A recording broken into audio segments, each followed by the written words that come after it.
मधुश्रावणी में से सती के कथा हम कह रहा छी। सती के कथा हो मधुश्रावणी में, तो वह कथा कह रहा छी। तलिया दक्ष प्रजापति के बेटी छलखिन सती। और दक्ष प्रजापति के 4 गो बेटी छलन, 3 गो बेटी के बियाह भ गेल छलन, एगो चंद्रमा से भेल छलन आ 2 गो ऋषि मुनि से भेल छलन। आ दक्ष प्रजापति अपने छलखिन ब्रह्मा के बेटा, बहुत जग तप केने छलखिन, तो बहुत हुनका शक्ति प्राप्त भ गेल छलन। आ ब्रह्मा से बहुत वरदानो मिल गेल छलन। आ दक्ष प्रजापति जे छथिन से विष्णु भगवान के भक्त छथिन, आ महादेव के देखऽ नहीं चाहे छथिन दक्ष प्रजापति। तो जहन सती देखे में ओतबे सुंदर आ शक्ति भगवती छथिन, हुनकर तो बियाह है तो महादेवे से दोसर से तो हैत नहीं।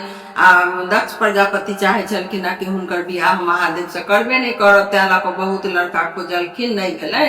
आ सती से पूछे छलखिन तो सती कहे छलखिन अहाँ जे करबै से हेतै, लेकिन सती के मन में महादेवे छलनि। तहन बहुत दिन तक यहाँ लड़का सब खोज खाज भेले, लेकिन सती के जोग लड़का नहीं भेटले। हुनकर माओ कहलखिन जे नहीं महादेवे हिनका जोग छै, एगो लड़का भेटले तो कहलकै आबि गेलै लड़का, लेकिन कहलखिन जे नहीं तो महादेव के प्रेम का छथिन, हम हुनका से बियाह नहीं करब।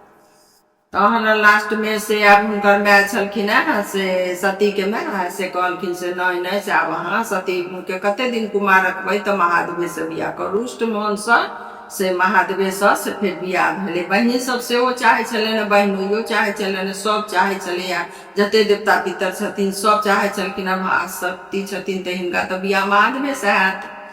लेकिन खाली दक्ष प्रजापति नहीं चाहे छलखिन, तो बियाह दान तो अपन फेर भ गेलै। महादेव एलखिन बर बरियाती लऽ कऽ, आ सती के बड़ सुंदर बियाह दान भेले। सती के फिर से विदाइयो भेले बड़ बढ़िया। अपन दक्ष प्रजापति रुष्ट रहथिन, लेकिन विदाई सब चीज भेले। सती अपन चल गेलखिन अपना महादेव के साथ, ओते रह लगलखिन। किछ दिन के बाद दक्ष प्रजापति से जग ठनलखिन। जग जे ठनलखिन तो वही जग में से सबके निमंत्रण देलखिन, लेकिन सती के अपन बेटी के निमंत्रण नहीं देलखिन। वो तीनों बेटी एलन, ब्रह्मा विष्णु महेश जते देवता गण से सबके निमंत्रण पड़ल, बड़ी गांव निमंत्रण। लेकिन महादेव के चलते से दक्ष प्रजापति अपन बेटी के निमंत्रण दे तो नहीं देलखिन निमंत्रण। तो सब भीड़ लागल अथी दक्ष प्रजापति के जग देखे ला जात रहे। तो सती बाहर निकललखिन, देखलखिन बहुत भीड़, लोग सब पूछलखिन से की से अहाँ सब कहाँ जाय छियै, तो हम सब जाय छियै दक्ष प्रजापति के जग में। तो देखू तो दक्ष हमर बाप से जग करे, सबके निमंत्रण दऽ कऽ हमरा नहीं दैया, से की करब नहियो देलक तो चल जाब काट करोट में बैस कर हम अपन चल आयब। देख कर लोग सब एठुम तो एकांत बन में छै, एठुम तो लोग सबसे भेंट घाट मन बहन जात। महादेव के कहलखिन, महादेव कहलखिन नहीं, अहाँ के जखन निमंत्रण नहीं पड़ल तो बिना निमंत्रण के नैहर नहीं जाक चाहिए, बिना बजे नहीं। लेकिन सती कहाँ मानने वाली, उनका उद्वेग ठहर गेलन। कहलखिन कि से नहीं से महादेव के हम कहबे नहीं करबे, चुपे चापे देख लेबा, जाबे महादेव एथिन ताबे हम अपन जग देख कर चले। महादेव के कहबे नहीं केलखिन। सती की केलखिन, वही धुन में आबि कऽ से अपन नैहर चलि एलखिन। बिना बजा ले नैहर, ऐसे लोग कहै छै बिना बजा ले नैहर नहीं जाके चाहिए, बिना बजा के नैहर चलि एलखिन। जखन नैहर एलखिन तो हिनका केओ नहीं टोकै छलन, न माय न बहिन। ओहि समय जग में दक्ष प्रजापति के शासन छलै, कोई नहीं टोकलकन, बाप ने केओ नहीं टोकलकन। आ ओहिठमा से नहीं महादेव के से कोनो इज्जत छलै, महादेव सबके नैवेद्य राखल, महादेव के नैवेद्य नहीं।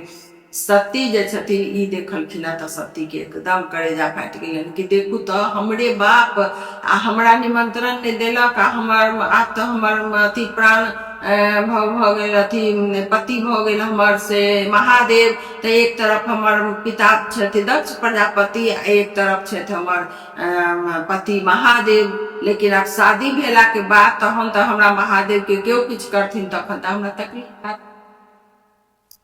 सती बहुत दुखी छथिन, देख कर नहीं कोई बैसला कहे छै, नहीं किछो, चारू तरफ तकै छथिन। आ सती के आंख से लोर सराबन बह रहल छल, लेकिन ने बाप ने माय ने सर ने समाज सब दक्ष प्रजापति के कारण कोई हुनका टोकबे नहीं करे छल। आब तो सती एकदम विवल भ गेलखिन कि बेकार एनो हम महादेव से चोरा क, अब हम महादेव के यदि जान जेता तो हुनका हम की से जवाब देबै। ठमा धक ठाढ़ छथिन, मने मने सोचे छथिन, यह मने अथी पछतावा होइ छनि कि देखू हम ये बाप के उठमन तो एनो है, लेकिन आब बियाहल बेटी के तो सबसे पहले ससुराल छे, सबसे पहले हुनकर पति छे, लेकिन हम सबके से अथी क क आ तखन हम एलहुँ। आ तो ने हमरा पूछोया तहन तो हम कहीं के नहीं रहलहुँ। मने मने सोचे छथिन खमिया धेने ठाढ़ ओहिठाम मने मने सोचे छथिन। आ तखन ओहिठमन से सती के सोचे सोचे सती कहलखिन नहीं हम आब अग्नि में हम चल जाब, हम नहीं आब जी, हम जी के की करब, हम पति के की जवाब देबै। हुनका मन एकदम बेचैन भ गेलनि आ ओहिठमन आ कहलखिन नहीं आब हम हमर शरीर आब अग्निये में जायत। हुनका अथी ध क खमिया धेने जे ठाढ़ छथिन तऽ सती अथी भ गेलखिन, जग में गिर गेलखिन सती। तो सती के अथी भ गेलनि, सती तो नामो छलनि, सती जग विध्वंस भ गेलै। सती वही में जड़ के भस्म भ गेलखिन। आ महादेव के मालूम भेलनि तो आगा कहानी है, तो एक कहानी आ छै। तो ओहिठाम सती विध्वंस भ गेलखिन। हाहाकार मच गेल कि बाप रे बाप सती के विध्वंस, महादेव की करता नहीं करता, बहुत तरह के उठन बात होबा लागल। लेकिन सती ओहिठमन से जग में अथी विध्वंस भ गेलखिन। तो ओहिठमन गीत गबै छै जे सती जे नैहर गेली शिवसन ने कहैत गेली कि आहो राम धय भेली खमिया धेने ठाढ़। मने मने सोचैत रे कि तो यह सती के यह कहानी है। मधुश्रावणी कथा में से अथी पतिव्रता कुंवरव्रता के कथा से हो छै। तो वह कथा हम कह रहल छी। एगो राजा रहथिन, उनका दूटा बेटी रहन। तो दूगो बेटी रहन, तो एगो बेटी के बियाह केलखिन राजा, आ एगो बेटी कहलखिन हम बियाह नहीं करब, कुमारे रह। तो उ बेटी के की केलखिन से नंदन वन में से एगो कुटी बना क आ कुटी में से बेटी के खाना पीना जे रहन से किछ दिन के दऽ देलखिन। आ वही में हुनकर उ बेटी रहन। आ ई बेटी जे बियाह कैल रहन से बेटी तो अपन पति के सेवा में लागि गेलखिन, बहुत ज्यादा पति के सेवा करैत रहथिन ई बेटी। तो ई बेटी जे पति के सेवा अनसुईया जेना सेवा केलखिन तेना ही पति के सेवा एतेक केलखिन जे हिनका बहुत शक्ति हो गेलै।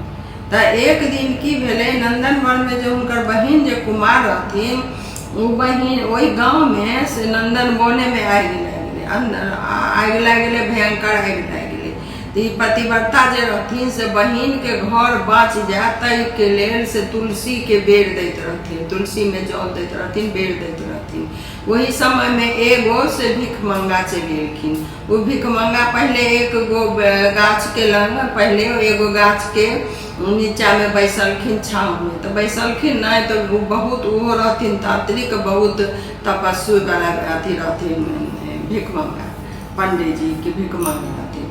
तो हुनका देह पर से कौआ चट कऽ देलखिन, कौआ चट कऽ देलखिन। तो उ की केलखिन, कौआ तकलखिन तो देखलखिन कौआ के से श्राप दऽ देलखिन कि तू हमरा देह पर चट करबे से तुम भस्म भ जेबे। कौआ भस्म भ गेलै। एकरा बाद से उ से अबैत अबैत वही पतिव्रता के घर में एलखिन। पतिव्रता जे रहथिन से तुलसी में बेर दैत रहथिन। हुनका कहलखिन हमरा भिक्षा दिअ, भिक्षा दिअ। तो अंठिया देलखिन, फिर नहीं हमरा भिक्षा दऽ दिअ, हम चलि जायब, हम चलि जायब, बहुत हल्ला केलखिन।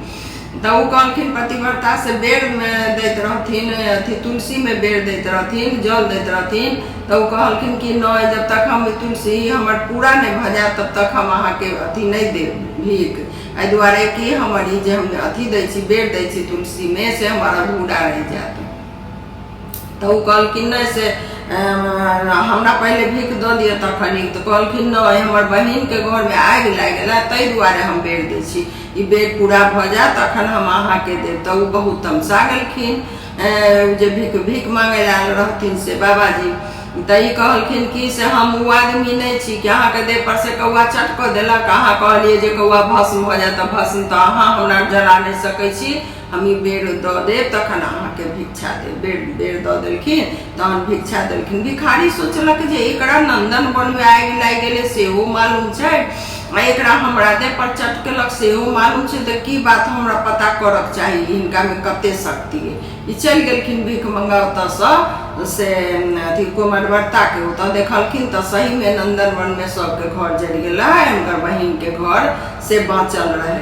तो ओहिठमन हुनका बहिन के बजलखिन कुमारव्रता के तो कहलखिन कि से अहाँ कुमारव्रते छी, कुमारे रहो तो हाँ तो अहाँ के बहिन तो प्रतिव्रता ऐसे बहुत शक्ति छै हुनका में से वह जल देलखिन तै लक अहाँ के जल बाँचल। तो देखू कते शक्तिशाली हो गेलखिन आ अहाँ जे छी से अहाँ कुमारव्रता रह कऽ से अहाँ में ओते शक्ति नहीं है। तो कहलखिन कि से तो केना हेतै, तो अहूँ बियाह कऽ लिअ तो अहूँ के ओतबे शक्ति हाथ पति के सेवा करब। उ कहलखिन ठीक छै आब काल्हिए हम बियाह करी। हुनका उद्वेग धऽ लेलकनि, कहलखिन काल्हि आई रोड बाटे जे चलतै तेकरा से हम बियाह कऽ लेब।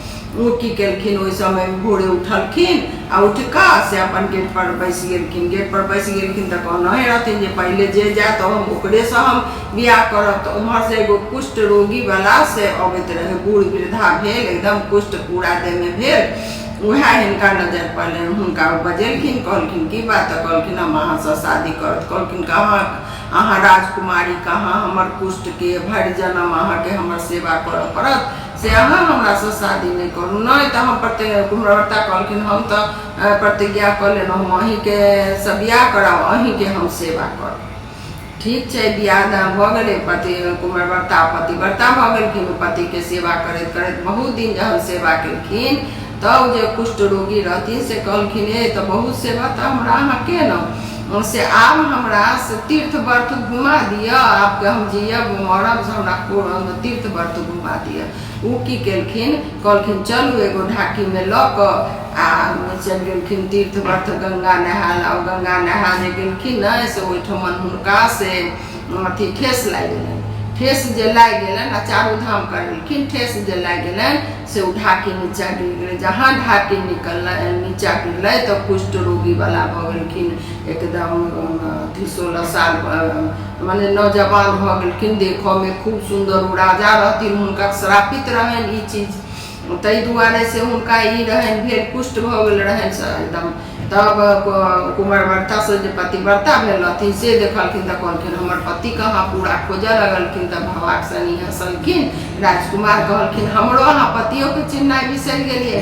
तो हाँ हम तो अहाँ तो हमर नहीं छी। तो नहीं सब बात बतेलखिन कि हम चला हमरा तो चल अथी देने श्राप चल दऽ देने तै दुआरे एना भेल से आब हम स्वस्थ छी, चलू आब दुनू आदमी से भोग विलास करब। तो तै लऽ कऽ से पति सेवा में पतिव्रतो रहला में बहुत ज्यादा धर्म छै, बहुत ज्यादा शक्ति छै।